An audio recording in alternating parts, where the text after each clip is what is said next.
सुबह का समय था। सूरज की हल्की रोशनी आंगन में फैल रही थी। रसोई से चाय की खुशबू आ रही थी और घर में एक अजीब सी खामोशी थी। यह खामोशी रोज की नहीं थी, आज कुछ अलग था। आज फिर बेटी के रिश्ते की बात होनी थी। शिवनारायण प्रसाद अखबार हाथ में लिए बैठे थे, लेकिन उनकी नजरें शब्दों पर नहीं टिक रही थीं। दिमाग में सिर्फ एक ही बात घूम रही थी, क्या आज बात बनेगी या फिर एक और उम्मीद टूटेगी। उनकी पत्नी सुमित्रा रसोई से निकलकर आईं। चेहरे पर थकान साफ दिख रही थी, आंखों में चिंता थी, लेकिन होंठों पर मजबूरी की मुस्कान। आज लड़के वाले 11 बजे आने वाले हैं, सुमित्रा ने धीमी आवाज में कहा। शिवनारायण ने सिर हिलाया। देखते हैं, बस इतना ही बोले। अंदर वाले कमरे में उनकी बेटी आरती खिड़की के पास बैठी थी। हाथ में किताब थी, लेकिन पन्ने कब से नहीं पलटे थे। उसकी उम्र 25 साल हो चुकी थी। पढ़ी लिखी थी, समझदार थी, लेकिन समाज के लिए अब वह सिर्फ उम्र निकलती हुई लड़की थी। आरती को रिश्तों से डर लगने लगा था। हर बार वही सवाल, वही नाप तोल, वही तुलना। कभी रंग कम, कभी कद ज्यादा, कभी नौकरी ठीक नहीं, कभी दहेज का इशारा। उसे सबसे ज्यादा तकलीफ तब होती थी जब लोग उसके सामने नहीं, उसके पीछे बातें करते थे।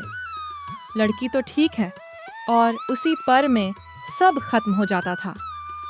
11 बजे दरवाजे पर दस्तक हुई। सुमित्रा का दिल तेज धड़कने लगा।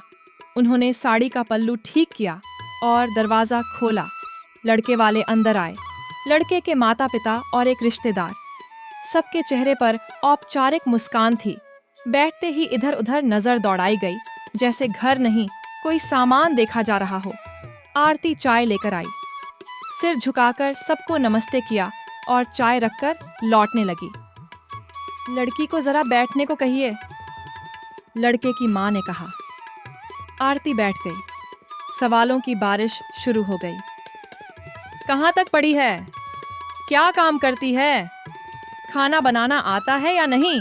घर के काम में हाथ बंटाती है या नहीं? किसी ने यह नहीं पूछा कि वह क्या चाहती है।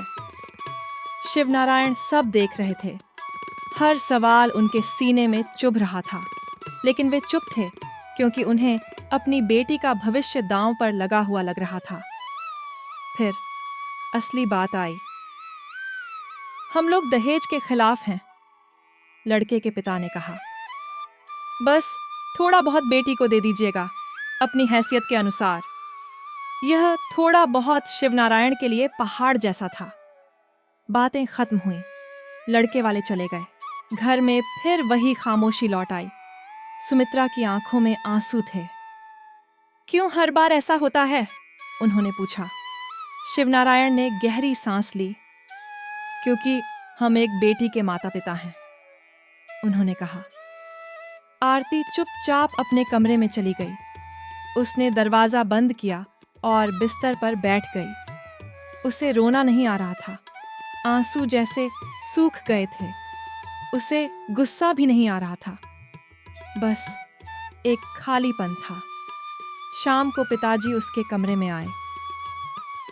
बेटा, उन्होंने कहा, अगर तुम चाहो तो। आरती ने उनकी बात बीच में रोक दी। पिताजी, क्या शादी ही जिंदगी का आखिरी सच है?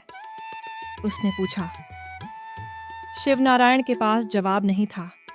उस रात वह देर तक जागते रहे। उन्हें अपनी बेटी की पढ़ाई याद आई, उसकी मेहनत, उसके सपने। उन्होंने सोचा था कि पढ़ा लिखा कर उसे मजबूत बनाएंगे, लेकिन समाज के सामने वे खुद को बेबस महसूस कर रहे। अगले दिन आरती ने एक फैसला किया। उसने अपने माता पिता से साफ कहा, मैं शादी से भाग नहीं रही, लेकिन मैं ऐसा रिश्ता नहीं चाहती जहां मेरी कीमत लगाई जाए। सुमित्रा डर गईं। लोग क्या कहेंगे? आरती ने शांति से कहा। लोग तो कुछ न कुछ कहते ही रहेंगे।